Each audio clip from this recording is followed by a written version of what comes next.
Assalamu alaikum students, I hope you all are fine. I'm your computer teacher and welcome to your online class. Let's open page number 15. Third practical में हमने किया था inserting अ table, कि हमने कैसे insert किया था table अपने वर्ड डॉक्यूमेंट में। आज हम उसकी फॉर्मेटिंग देखेंगे कि फॉर्मेटिंग में हम कैसे रोज़ और कॉलम को ऐड कर सकते हैं, उनका लेआउट कैसे, न्यू रोज़ और न्यू ग्रुप्स कॉलम्स को ऐड करेंगे हम, कैसे हम रोज़ और कॉलम को मर्ज करेंगे, यानी सेल्स को कैसे मर्ज करेंगे, सेल्स स्प्लिट कैसे होगा। तो सबसे पहले हम अपने उसी टेबल की तरफ चलते हैं कंप्यूटर स्क्रीन पे, जो हमने पहले क्रिएट किया था। आज उसी की फॉर्मेटिंग देखते हैं। ये है वो हमारा जो हमने टेबल क्रिएट की थी। टेबल क्रिएट कर लिया था। आज इसके अंदर जस्ट डाटा फीड करते हैं, देन आपको इसके ऊपर फॉर्मेटिंग अप्लाई करना सिखाऊंगी कि कैसे हम इसकी फॉर्मेटिंग कर सकते हैं। सबसे पहले तो मैं इसमें जस्ट नंबर लिख लेती हूँ ताकि आपको सेल्स के नंबर याद हों और आपको पता हो कि हम क्या करने जा रहे हैं। 1 2 3 4 5, ठीक है। ये हमारे पास फर्स्ट 5 सेल्स हैं। अब उसने क्या कहा है कि सबसे पहला जो फॉर्मेटिंग में हमारे पास बुक में था, you can add row and column to your table by selecting a row और column, the table tool tab appear on the ribbon. अब देखें यहाँ पे टेबल टूल आपको अपीयर नज़र आ रहा है, ये येलो जो हो रहा है जहाँ पे मेरा कर्सर मूव कर रहा है, ये लिखा हुआ है टेबल टूल। अब हम क्या करना चाह रहे हैं, हम और अपनी टेबल में क्या इंसर्ट करना चाह रहे हैं, रोज़ और कॉलम। अब यहाँ पे देखिए, जैसे ही मैंने लेआउट पे क्लिक किया तो यहाँ पे हमारे पास आ गया ऑप्शन इंसर्ट अबव, यानी जिस रो में होंगे आप उससे अबव आ जाएगी रो एक। इसी तरह इंसर्ट बिलो लिखा हुआ है तो जिस रो पे मैं होंगी उससे बिलो आ जाएगी एक और न्यू ऐड हो जाएगी। इंसर्ट लेफ्ट, यानी जिस कॉलम पे मैं होंगी उस कॉलम के लेफ्ट साइड पे मेरे एक और कॉलम क्रिएट हो जाएगा और राइट साइड पे भी इसी तरह क्रिएट हो जाएगा। अब मैं सिलेक्ट कर लेती हूँ, ये रो मैंने सिलेक्ट कर ली। अब मैं देखें इंसर्ट बिलो पे जा रही हूँ, ठीक है, इंसर्ट बिलो, तो क्या होगा ये देखें, इसके नीचे एक रो जो है क्रिएट हो गई। अब इसी तरह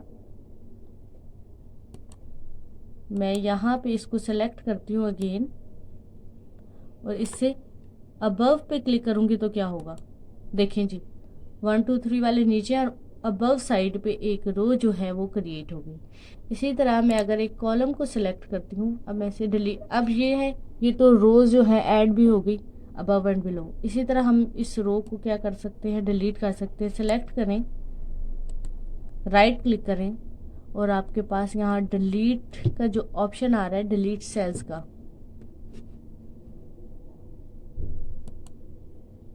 तो यहाँ पे जैसे ही आप क्लिक करेंगे तो वो पूछना चाह रहा है कि आप क्या डिलीट करना चाह रहे हैं। Shift cells left delete entire row, यानी आपने पूरी डिलीट करनी है, या इंटायर कॉलम, इंटायर रो हमने पूरी रो डिलीट करनी है। तो इस पर जैसे ही क्लिक करके ओके करूँगी तो देखिए वो ऊपर वाली डिलीट होगी और हमारे पास आ गया 1 2 3 वाले। इसी तरह मैं यहाँ पे एक कॉलम सेलेक्ट कर लेती हूँ, कॉलम सेलेक्ट कर लिया। अब यहाँ पे राइट साइड पे अगर मैं क्लिक करूंगी तो राइट साइड पे एक कॉलम इंसर्ट हो जाएगा। जैसे ही मैं राइट पे क्लिक करूंगी देखें 2 से इस साइड पे एक कॉलम ऐड हो गया। हमें दोबारा टेबल क्रिएट नहीं करना पड़ा, जस्ट सेलेक्ट करके हमने उतने ही साइज का एक और क्रिएट कर लिया। इसी तरह अगर अब मैं 3 वाले कॉलम को सिलेक्ट कर लूँ और लेफ्ट साइड पे क्लिक, राइट साइड पे क्लिक करूँगी तो देखें 3 के राइट साइड पे एक नया कॉलम आपका क्रिएट हो गया। इसी तरह आप कॉलम को भी डिलीट कर सकते हैं। आप सिलेक्ट करें, राइट क्लिक करें, डिलीट पे जाएंगे तो आपका कॉलम डिलीट हो जाएगा। इसी तरह आप इसको भी सिलेक्ट करें और राइट क्लिक करें, जैसे ही डिलीट कॉलम का ऑप्शन आएगा आप कॉलम डिलीट कर सकते हैं। ये तो बुक के फर्स्ट 2 पॉइंट हो गए जी, हम न्यू रोज और कॉलम ऐड कर सकते हैं और उन्हें डिलीट कर सकते हैं। अब हम क्या करने जा रहे हैं, सेल्स को मर्ज करने जा रहे हैं, यानी 2 सेल्स को आपस में कंबाइन करने जा रहे हैं। कोई भी सेल ले सकते हैं, यहाँ से लेना चाहिए। मैं आपको फर्स्ट 2 ये 4 और 5 को मर्ज करना सिखाती हूँ। इसी तरह आप किसी भी साइड के, यानी आप चाहें तो इन दो को मर्ज कर सकते हैं, आप चाहें तो इन दोनों को मर्ज कर सकते हैं। मैं 4 और 5 को मर्ज करने जा रही हूँ। इसके लिए क्या करना है, बुक पे क्या लिखा हुआ है, sometime you want to combine two cells to create heading, you can select cells and then select merge from the merge group on the layout tab. Layout tab तो आपका पता है आपका ओपन हुआ हुआ है, ठीक है। ये देखिए मर्ज सेल का आपके पास आ रहा है। जैसे ही आप दो सेल्स को करेंगे सेलेक्ट, यहाँ पे जिन दो को सिलेक्ट किया था, जैसे ही आप मर्ज पे क्लिक करेंगे तो देखिए वो दोनों मर्ज हो गए हैं, यानी दोनों एक हो गए हैं। देखिए बीच में अब कोई लाइन कोई चीज़ नहीं रही, ठीक है। इसी तरह आप स्प्लिट सेल्स कर सकते हैं। जैसे अब 1 है, इस सेल्स को आप डिफरेंट पार्ट्स में स्प्लिट करना चाहते हैं, तो क्या होगा, जिसे आप स्प्लिट करना चाहें उस सेल को सेलेक्ट कर लें और यहाँ पे स्प्लिट सेल्स पे जाएं। यहाँ पे आ जाएगा कि आप इस सेल के अंदर कितनी रोज और कितने कॉलम बनाना चाहते हैं, वो और डिवाइड हो जाएगा। तो यहाँ पे क्या लिखा हुआ है, नंबर ऑफ कॉलम, मैं 3 कर देती हूँ, 3 कॉलम और 2 रोज। जैसे ही मैं क्लिक करूँगी ओके पे, तो देखिए मेरे पास ये दो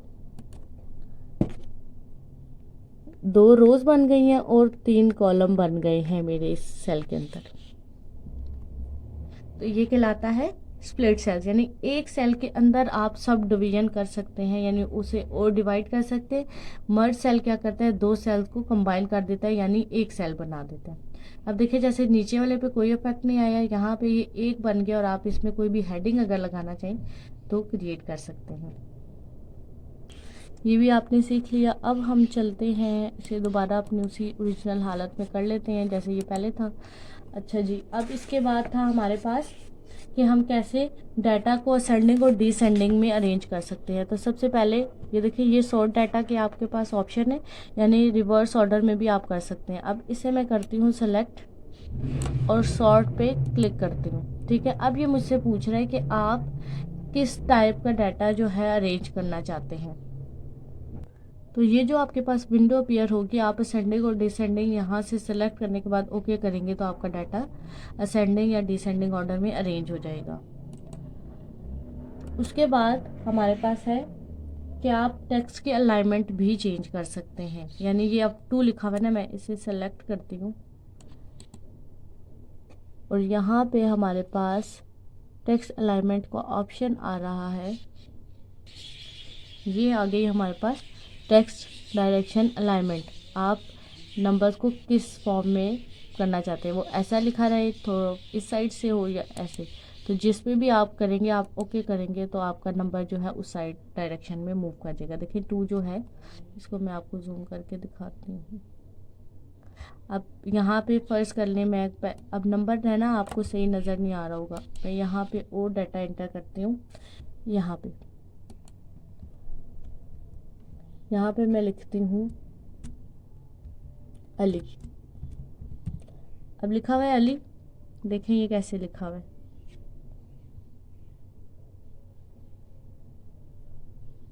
अब मैं इसकी डायरेक्शन आपको चेंज, अलाइनमेंट जो मैंने आपको कहा था,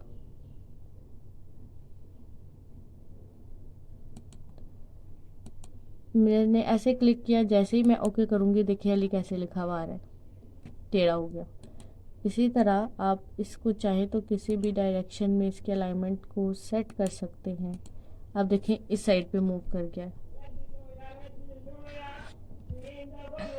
नेक्स्ट हमारे पास था बॉर्डर एंड शेडिंग। तो आप जैसे ही इस पर क्लिक करेंगे ये देखिए यहाँ पे एक बॉर्डर एंड शेडिंग का ऑप्शन आ रहा है।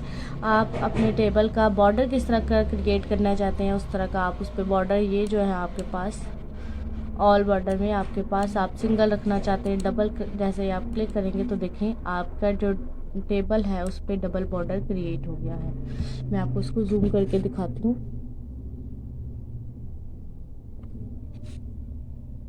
देखिए इसी तरह इसमें मैं आपको और चेंज करके दिखाती हूँ। ये आपको अब ज़्यादा क्लियर नज़र आएगा। जैसे ओके देखें तो ये जो सेल था जिस पे मैंने अप्लाई किया वो देखें कि इस टाइप का आ गया। इसी तरह आप ऑल बॉर्डर पे भी कर सकते हैं। जोन सा बॉर्डर आपको पसंद आए वो आप ओके करेंगे तो आपका जो डाटा है उस टाइप का हो जाएगा। इसी तरह शेडिंग भी कर सकते हैं आपकी इसकी कलर्स की। तो इस तरह स्टूडेंट आपका आज जो न्यू था फॉर्मेटिंग टेबल का प्रैक्टिकल वो भी कंप्लीट हुआ। आई होप कि आपको ये चीज़ें समझ आई होंगी।